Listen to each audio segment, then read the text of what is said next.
അസ്സലാമു അലൈക്കും വറഹ്മത്തുള്ളാഹി വബറകാതുഹു. ഇബ്നു ഖൽദൂനെ കുറിച്ചാണ് സംസാരിച്ചുകൊണ്ടിരിക്കുന്നത്. ഇബ്നു ഖൽദൂൻ്റെ മുഖദ്ദിമയാണ് നമ്മുടെ വിഷയം. ഇബ്നു ഖൽദൂൻ്റെ ജന്മത്തെക്കുറിച്ച് ഒക്കെ ധാരാളം അഭിപ്രായ വ്യത്യാസങ്ങളുണ്ട്.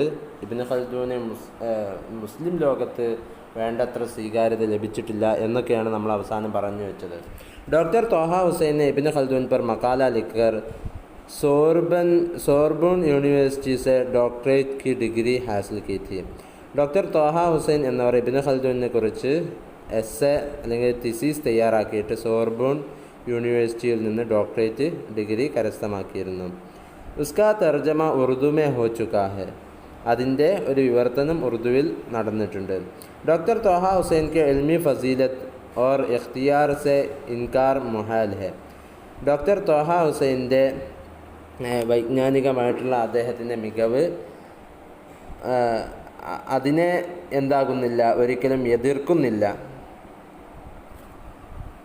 लेकिन इब्न खल्दून पर उनकी किताब पढ़कर अंदाज़ा होता है कि പക്ഷേ ഇബ്നു ഖൽദൂനെ കുറിച്ച് അദ്ദേഹത്തിൻ്റെ പുസ്തകം വായിച്ചിട്ട് അഥവാ ത്വാഹ ഹുസൈൻ്റെ പുസ്തകം വായിച്ചിട്ട് ഇങ്ങനെ ആണ് അനുമാനിക്കാൻ കഴിയുന്നത് കെ वो जहाँ इब्न खल्दून के बेपनाह कायल दिखाई देते हैं. അദ്ദേഹം എവിടെയൊക്കെയാണോ ഇബ്നു ഖൽദൂൻ്റെ അങ്ങേയറ്റത്തെ ബേപനാഹ് എന്ന് പറഞ്ഞാൽ ബേഹദ് അങ്ങേയറ്റത്തെ കായിൽ ദിഖായി ദേത്തെ ഹെ, അദ്ദേഹത്തിനെ അംഗീകരിക്കുന്നവനായിട്ട് അല്ലെങ്കിൽ അദ്ദേഹത്തിൻ്റെ ഒരു വക്താവായിട്ട് എവിടെയൊക്കെയാണോ അദ്ദേഹം നിലകൊള്ളുന്നത് വഹാ ഉൻക മുസീക്ക ഉഡാനെ മേ ഭി സബ്സെ ആകെ ഹെ, അവിടെയൊക്കെ അദ്ദേഹത്തെ വല്ലാതെ പരിഹസിക്കാനും അദ്ദേഹം നടത്തിയ സേവനങ്ങളെ പരിഹസിക്കാനും അദ്ദേഹം മുന്നോട്ട് വന്നിട്ടുണ്ട്. പിന്നെ ഡോഡി ഷമീദട്ട് വഗേറാനെ ഇബ്നു ഖൽദൂൻ पर काम किया है.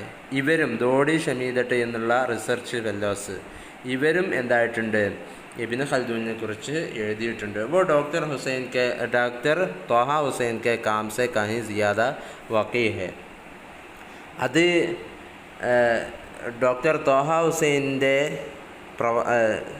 ഉദ്യമത്തേക്കാൾ അദ്ദേഹം ഇബ്നു ഖൽദൂനെ കുറിച്ച് എഴുതിയതിനേക്കാൾ എത്രയോ അധികം വഖീഹ് ആഴത്തിൽ ചെല്ലുന്നതാണ്, നന്നായിട്ട് ഹൃദയസ്പൃക്കാണ് എന്നൊക്കെ പറയാം. ख़ास तौर पर शमीदत की किताब जिसे मुझे पढ़ने का इत्तिफ़ाक़ हुआ है. പ്രത്യേകമായിട്ട് എടുത്തു പറയുകയാണെങ്കിൽ ഷമീദത്ത് എന്നവരുടെ പുസ്തകം അത് എനിക്ക് വായിക്കാൻ അവസരം ലഭിച്ചിട്ടുണ്ട്. പഠനേക്ക ഇത്തിഫാഖ് ഹുവ, എനിക്ക് വായിക്കാൻ അവസരം കിട്ടിയിട്ടുണ്ട്. അത് ഇത്തിഫാഖ് ഹുവ എന്നുള്ള വാക്ക് ഉപയോഗിക്കൽ യാദൃശ്ചികമായിട്ട് കിട്ടുമ്പോഴാണ്. इब्न खल्दून के मिजाज की दो खसूसियात को समझना बेहद ज़रूरी है. ഇവിടെ ഇബ്നു ഖൽദൂനെ വായിക്കുമ്പോൾ ഇബ്നു ഖൽദൂൻ്റെ രണ്ട് പ്രത്യേകതകളെ മനസ്സിലാക്കൽ അങ്ങേയറ്റം അത്യാവശ്യമായ ഒരു കാര്യമാണ്. ഒന്നാമത്തെ കാര്യം പറയുകയാണെങ്കിൽ അതിതാണ്, എന്ത് वो जवानी में ही इतना इल्म हासिल कर चुके थे. തൻ്റെ യുവത്വ കാലഘട്ടത്തിൽ തന്നെ ഇത്രയും അറിവുകൾ അദ്ദേഹം കരസ്ഥമാക്കിയിരുന്നു. कि वो किसी को कम ही खातिर में लाते थे. അത് किसी को कम ही खातिर में लाते थे. അത് ആർക്കും വളരെ കുറവാണ് എന്നേ തോന്നുകയുള്ളൂ. किसी को कम ही खातिर में लाते थे. ഖാത്തിർ മേൽ ആന എന്ന് പറഞ്ഞാൽ ഖയാൽ ആന, അങ്ങനെ ഓർക്കുക, അങ്ങനെ ചിന്തിക്കുക. തൻ്റെ യുവത്വ കാലഘട്ടത്തിൽ അദ്ദേഹം നേടിയെടുത്ത അറിവുകൾ അത് വളരെ കുറവാണ് എന്നേ ആർക്കും തോന്നുകയുള്ളൂ. ഉൻകി ഷഖ്സിയത്ത് കാ ദൂസര പഹലു ഉൻക ഇഖ്തിദാർ ഓർ ജാഹ് പസന്ദി ഹെ.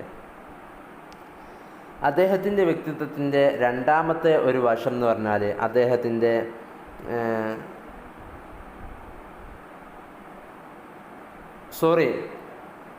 इतना ही इल्म हासिल कर चुके थे वो किसी को कम ही ഖാത്തിർ में लाते थे.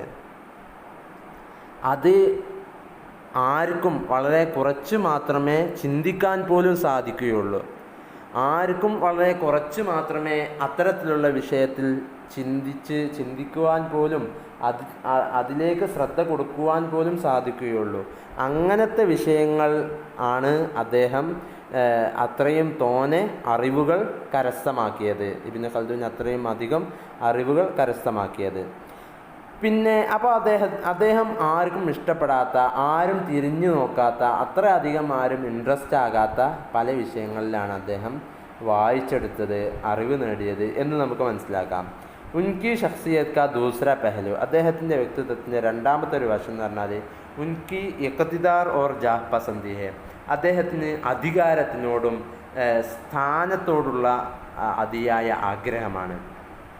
उन्होंने जैसी ज़िंदगी गुजारी वो बेहद हैरान कुन और गैर मामूली नौइयत की है. അദ്ദേഹം എത്തരത്തിലുള്ള ജീവിതമാണോ കഴിച്ചു കൂട്ടിയത്, ആ ജീവിതം നമ്മൾ വായിക്കുകയാണെങ്കിൽ അങ്ങേയറ്റം ഒരു അബ്നോർമൽ, ഒരു അസ്വാഭാവികവും ഒരു അസാധാരണവും അതുപോലെ ആശ്ചര്യം ജനിപ്പിക്കുന്നതുമാകുന്നു. ഇഖ്തിദാർ और मर्तबे के हुसूल के लिए इब्न खल्दून किसी रिश्ते और पैमान की परवाह न करते थे. സ്ഥാനം അല്ലെങ്കിൽ വലിയ വലിയ നേട്ടങ്ങൾ നേടാൻ വേണ്ടിയിട്ട് ഇബ്നു ഖൽദൂനിന് ഒരു ബന്ധവും അല്ലെങ്കിൽ ഒരു പേമാൻ എന്ന് പറഞ്ഞാൽ ഒരു ഉഹദ്, ഒരു സ്ഥാനം, അദ്ദേഹത്തിൻ്റെ കുടുംബ ബന്ധമാവട്ടെ മറ്റു സൗഹൃദ ബന്ധമാവട്ടെ അതോ അല്ലെങ്കിൽ പേമാൻ, അദ്ദേഹത്തിൻ്റെ ഉഹദ്, അദ്ദേഹത്തിൻ്റെ സ്ഥാനം, അതൊന്നും അദ്ദേഹം എന്താക്കിയില്ല. പർവാന കർത്തേത്തെ, അതൊന്നും അദ്ദേഹം വകവെച്ചതേ ഇല്ലായിരുന്നു. അദ്ദേഹം ഏത് പദവിയാവട്ടെ അല്ലെങ്കിൽ എന്തൊരു ബന്ധമാവട്ടെ അതൊന്നും അദ്ദേഹത്തിൻ്റെ മുന്നിലൊരു വിഷയമായിരുന്നില്ല. തൂനിസ് കെ അമീർ ഇസ്ഹാഖുൽ ഹസ്ഫി കെ ദർബാർ തക് റസായി ഹാസിൽ കി. തൂനിസിലെ അമീറായിരുന്ന ഇസ്ഹാഖുൽ ഹസഫി എന്നവരുടെ ദർബാർ വരെ അദ്ദേഹത്തിന് വല്ലാത്ത ഹാൻഡ് ഉണ്ടാക്കിയെടുത്തിരുന്നു. റസായി ഹാസിൽ പറഞ്ഞാൽ പരിചയം ഉണ്ടാക്കുക അല്ലെങ്കിൽ നല്ല ഹാൻഡ് ഉണ്ടാക്കിയെടുത്തിരുന്നു, നല്ല ഹാൻഡ് കരസ്ഥമാക്കിയിരുന്നു. ഉനെ കാത്തിബ് കാ വഹദാമില, അങ്ങനെ തൂനിസിലെ അമീർ ഇസ്ഹാഖിൻ്റെ അടുത്ത് അദ്ദേഹത്തിന് കാത്തിബ് എന്ന പദവി കരസ്ഥമാവുകയും ചെയ്തു, പദവി കിട്ടുകയും ചെയ്തു. ജോ ഇബ്നു ഖൽദൂൻ കോ പസന്ത് ന താ, പക്ഷേ ഈ പദവി ഇബ്നു ഖൽദൂനിന് ഇഷ്ടമായില്ല. अमीर अबू ज़ैद के ख़िलाफ़ जब अमीर इसहाक़ का लश्कर लड़ाई के लिए रवाना हुआ, അമീർ അബൂ സെയ്ദിനെതിരെ അമീർ ഇസ്ഹാഖിൻ്റെ സൈന്യം യുദ്ധത്തിന് വേണ്ടിയിട്ട് യാത്ര തിരിച്ചപ്പോൾ ഇബ്നു ഖൽദൂൻ ബി ഹംരാ ഹോഗെ, അവരുടെ കൂടെ ഇബ്നു ഖൽദൂനും യാത്ര പോയി. ഹംരാ ഹോഗെ എന്ന് പറഞ്ഞാൽ അവരുടെ കൂടെ യാത്ര ചെയ്തു. ഇറാദ ഥ, ആ പോക്കിൻ്റെ അദ്ദേഹത്തിലുള്ള ഉദ്ദേശം എന്തായിരുന്നു? ഇസ് തറഹ് അമീർ ഇസ്ഹാഖ് മുലാസമത് സെ ഭാഗ് നിക്കലെ, എങ്ങനെയെങ്കിലും അമീർ ഇസ്ഹാഖിൻ്റെ സേവനത്തിൽ നിന്ന് ഓടി രക്ഷപ്പെടുകയും ഓർ അമീർ സയ്യിദ് കോ ഫതഹ് ഹുയി, അങ്ങനെ ഓർ അമീർ സയ്യിദ് കോ ഫതഹ് ഹുയി, അങ്ങനെ അമീർ സയ്യിദിന് വിജയം കൈവരിക്കുകയും ചെയ്താൽ തോ ഉസ്കാ സാത്ത് ദേക്കർ, അങ്ങനെ അമീർ സയ്യിദ് എതിരാളി ജയിച്ചാൽ എതിരാളിയുടെ കൂടെ നിന്നിട്ട്, വിജയിച്ചു വരുന്ന അബൂ സയ്യിദിൻ്റെ കൂടെ നിന്നിട്ട് അയല റുത്തുബ ഹാസിൽ കരേങ്, അങ്ങനെ ഉയർന്ന സ്ഥാനം കരസ്ഥമാക്കാം.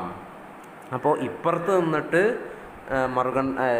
എന്താക്കുക, അപ്പുറത്തെ ടീമിനെ കൂറുവടിയും ചോറ് അവിടെയും, അപ്പുറത്തെ മറുകണ്ഠം ചാടുക എന്ന് പറയാം. ലേക്കിൻ ലഷ്കർ കോ ഷിക്കസ്ത് ഹുയി, പക്ഷേ അമീർ അബൂ സെയ്ദിൻ്റെ സൈന്യത്തിന് പരാജയപ്പെടേണ്ടി വന്നു. ഇബ്നു ഖൽദൂനെ അതോടുകൂടെ ഇബ്നു ഖൽദൂൻ്റെ പ്ലാനൊക്കെ തെറ്റി, മറുകണ്ഠം ചാടിയത് വെറുതായിപ്പോയി. ഇബ്നു ഖൽദൂനെ എ ഗാവമേ പനാഹലി, അങ്ങനെ ഇബ്നു ഖൽദൂന് ഒരു ഗ്രാമത്തിൽ അഭയം തേടുകയും ഓർ ഫിർ ബഹുത് റുസാ തക് യൂം ഹി ഛുപേ രഹേ, ഇങ്ങനെ കുറേ കാലം ഒളിച്ച് താമസിക്കുകയും ചെയ്തു. അബൂ ഇനാൻ അമീറെ മറാക്കിഷ് കോ, അബൂ ഇനാൻ മറാക്കിഷിലെ രാജാവായിരുന്ന അബൂ ഇനാൻ എന്നവർക്ക് ഉൻകി മൗജൂദ്ഗിക്ക് ഖബർ മിലീത്തോ, അദ്ദേഹം അവിടെ ഉണ്ട്, ആ ഗ്രാമത്തിൽ ഉണ്ട് എന്നുള്ള विवरम ലഭിച്ചപ്പോൾ ഇബ്നു ഖൽദൂൻ को अपने दरबारियों में शामिल कर लिया. ഇബ്നു ഖൽദൂനെ തൻ്റെ ദർബാറുമാരിൽ ഉൾപ്പെടുത്തുകയും ചെയ്തു. ഉनको സെക്രട്ടറി തക് ഉഹദ മില. അങ്ങനെ ആ ദർബാറിൽ അദ്ദേഹത്തിന് ഒരു സെക്രട്ടറി, പ്രൈവറ്റ് സെക്രട്ടറി അഥവാ അമീറെ അസ്റാർ, രഹസ്യങ്ങളുടെ നേതാവ്, പ്രൈവറ്റ് സെക്രട്ടറി എന്നുള്ള സ്ഥാനം വരെ അദ്ദേഹത്തിന് ലഭിച്ചു. മഗർ ഇബ്നു ഖൽദൂൻ ഉസ്സേ ഭി മുത്മഇന്ന थे. പക്ഷേ ഇബ്നു ഖൽദൂന് അതിലും അടക്കം കിട്ടിയില്ല. ഇബ്നു ഖൽദൂൻ ജിസ് ദൗർ കി പൈദാവാർ ഹെ. ഇബ്നു ഖൽദൂനെ കുറിച്ച് നമ്മൾ പറയുമ്പോൾ ആ കാലഘട്ടത്തെക്കുറിച്ച് കൂടെ പറയേണ്ടതുണ്ട്. ഇബ്നു ഖൽദൂൻ ഏതൊരു കാലഘട്ടത്തിലാണോ പൈദാവാർ എന്ന് പറഞ്ഞാൽ അതിലെ പ്രൊഡക്റ്റ് ജന്മം കൊണ്ടത്, ഏത് കാലഘട്ടത്തിലാണോ ജന്മം കൊണ്ടത്, ഏത് കാലഘട്ടത്തിലെ സൃഷ്ടിയാണോ ഇബ്നു ഖൽദൂൻ, ആ കാലഘട്ടത്തിൻ്റെ പ്രത്യേകത ഉസ് ദൗർമേ, ആ കാലഘട്ടത്തിൽ ആലമേ ഇസ്ലാം കി മർക്കസിയത്ത് ബഹുത് ഹദ് തക് ഖത്ം ഹോ ചുക്കി थी. ഇസ്ലാമിക ലോകത്തിൻ്റെ കേന്ദ്രീകരണം അത് അങ്ങേയറ്റത്തെ അളവോളം ആ ഒരു കേന്ദ്രീകരണം നിന്നുപോയിരുന്നു. ആപ്പസ്മേ ഇഖ്തിദാർ കി ജംഗ് ഹോത്തി थी. പരസ്പരം നേട്ടത്തിന് വേണ്ടിയിട്ട്, സ്ഥാനത്തിന് വേണ്ടിയിട്ട് യുദ്ധങ്ങൾ നടന്നുകൊണ്ടേയിരുന്നു. ഓർ ഏക് ദൂസരെ കെ ഖിലാഫ് ബഡി സാസിഷേं की जाती थी.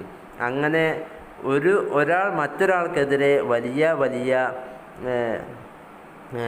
ഗൂഢാലോചനകൾ നടത്തിക്കൊണ്ടേ ഇരുന്നിരുന്നു. ബജായ ക വാലി അബു അബ്ദുള്ള അമീർ മറാക്കിഷ് അബു ഇനാൻ കി ഖൈദ് में था. ബജായ എന്ന സ്ഥലത്തെ വാലിയായിരുന്ന അബു അബ്ദുല്ല എന്നവർ അമീറെ മറാക്കിഷിലെ അമീറായ അബു ഇനാൻ എന്നവരുടെ ഖൈദിലായിരുന്നു, ബന്ധനസ്ഥനായിരുന്നു. ഇബ്നു ഖൽദൂനെ ഏക് സാസിഷ് തയ്യാർ കർനെ ശുറൂ കർ ദി. അപ്പോൾ ഇബ്നു ഖൽദൂന് അബു അബ്ദുല്ലയെ പുറത്തു ചാടിക്കാൻ വേണ്ടിയിട്ട് ഒരു ഗൂഢാലോചന തയ്യാർ കർനെ ശുറൂ കർ ദി, ഒരു ഗൂഢാലോചന തയ്യാറാക്കാൻ തുടങ്ങി. കെ അബു അബ്ദുല്ലാക്കോ അബു ഇനാൻ കി ഖൈദ് സെ നിക്കാൽ കർ. അബു അബ്ദുല്ലയെ അബു ഇനാൻ എന്നവരുടെ ഖൈദിൽ നിന്ന്, അദ്ദേഹത്തിൻ്റെ ബന്ധനത്തിൽ നിന്ന് പുറത്തു ചാടിച്ചിട്ട് ബാദുഷാ ബനായ ജായെ, അങ്ങനെ അദ്ദേഹത്തെ രാജാവാക്കാം എന്നുള്ള ഒരു പ്ലാനായിരുന്നു, എന്നുള്ളൊരു ഗൂഢാലോചനയായിരുന്നു നടത്തിയിരുന്നത്. ഇബ്നു ഖൽദൂൻ ഓർ അബു അബ്ദുല്ല കെ ദർമിയാൻ തേ പായ. ഇബ്നു ഖൽദൂനും അബു അബ്ദുല്ല എന്നവരുടെ ഇടയിലും തീരുമാനമായതെന്താണ്? അഗർ ഇബ്നു ഖൽദൂൻ കി സാസിഷ് കാമിയാബ് ഹുയി തോ, ഇബ്നു ഖൽദൂൻ എന്നവരുടെ ഗൂഢാലോചന വിജയം കാണുകയാണെങ്കിൽ തോ അബു അബ്ദുല്ല ഉൻകോ അപ്ന വസീർ ബനായേഗ. അബു അബ്ദുല്ല എന്നവർ തന്നെ ഇബ്നു ഖൽദൂനെ തൻ്റെ ഏറ്റവും പ്രധാനപ്പെട്ട വസീർ എന്ന സ്ഥാനത്തേക്ക് നിയമിക്കും എന്നായിരുന്നു. ലേക്കിൻ ഇബ്നു ഖൽദൂൻ കി സാസിഷ് ഖുൽ ഗയി. പക്ഷേ ഇബ്നു ഖൽദൂനിൻ്റെ ഈയൊരു ഗൂഢാലോചന അത് തെളിയുകയും ചെയ്തു, അത് പരസ്യമാവുകയും ചെയ്തു. ഓർ ഇബ്നു ഖൽദൂൻ കോ സിന്ദാൻ കാ മുഹ് ദേഖ്ന പടാ. അങ്ങനെ അത് കാരണത്താൽ ഇബ്നു ഖൽദൂനിന് സിന്ദാൻ എന്ന് പറഞ്ഞാൽ ജയിൽ എന്നാണ് അർത്ഥം. ജയിലിൻ്റെ അഴി എണ്ണേണ്ടി വന്നു എന്നർത്ഥം. സിന്ദാൻ കാ മുഹ്, ആ ജയിലിൻ്റെ മുഖം കാണേണ്ടി വന്നു. ഉനേ ഉസ് വക്ത് രഹായി ഹുയി.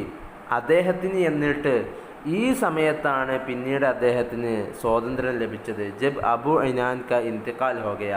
അബു ഇനാൻ എപ്പോഴാണോ മരണപ്പെട്ടത് അപ്പോഴാണ് അദ്ദേഹത്തിന് സ്വാതന്ത്ര്യം ലഭിച്ചത്. नए हुक्मरान अल हसन बिन उमर ने इब्न खल्दून पर ख़ास एहसान करते हुए പുതിയ രാജാവായിരുന്ന ഭരണാധികാരിയായിരുന്ന ഹസൻ ബിൻ ഉമർ എന്നവർ ഇബ്നു ഖൽദൂനോട് പ്രത്യേകം കരുണ കാണിച്ചിട്ട്, ദയ കാണിച്ചിട്ട്, പ്രത്യേകം നന്മ ചെയ്തുകൊണ്ട് ഉൻകോ രഹാ കിയാ था, അദ്ദേഹത്തെ മുത്ലഖൻ നിരുപാധികം അദ്ദേഹത്തെ സ്വതന്ത്രനാക്കുകയായിരുന്നു. മഗർ ഇബ്നു ഖൽദൂൻ ने उसके खिलाफ भी साजिश में हिस्सा लिया. പക്ഷേ തന്നെ നിരുപാധികം ജയിലിൽ നിന്ന് പുറത്തു ചാടിച്ച അദ്ദേഹത്തോട് പോലും, അദ്ദേഹത്തിനെതിരെ പോലും നടത്തിയ ഗൂഢാലോചനയിൽ താൻ പങ്കാളിയാവുകയും ചെയ്തു. അബൂ മൻസൂർ ഹുക്കുംറാൻ ബന, അങ്ങനെ അദ്ദേഹത്തിനെതിരെ ഗൂഢാലോചന നടത്തി അബൂ മൻസൂർ എന്നവർ ഭരണാധികാരിയാവുകയും ചെയ്തു. മഗർ ഉസ്സേ ബി ഇബ്നു ഖൽദൂൻ കി സിയാദ ദേർ നബ്സക്കി, പക്ഷേ അദ്ദേഹത്തിൻ്റെ കൂടെയും അബൂ മൻസൂറിൻ്റെ കൂടെയും കൂടുതൽ കാലം ഇബ്നു ഖൽദൂനിന് നബ്സക്കി കഴിച്ചുകൂട്ടാൻ സാധിച്ചില്ല. അങ്ങനെ വഞ്ചനകളുടെ ഒരു പരമ്പര തന്നെ നീണ്ടുപോവുകയാണ്. ഇൻഷാ അല്ലാഹ് ബാക്കി ക്ലാസ് പിന്നീട് എടുക്കാം. വാഖിർ ദഅവാനാ അൽഹംദുലില്ലാഹി റബ്ബിൽ ആലമീൻ. അസ്സലാമു അലൈക്കും വറഹ്മത്തുള്ളാഹി വബറകാതുഹു.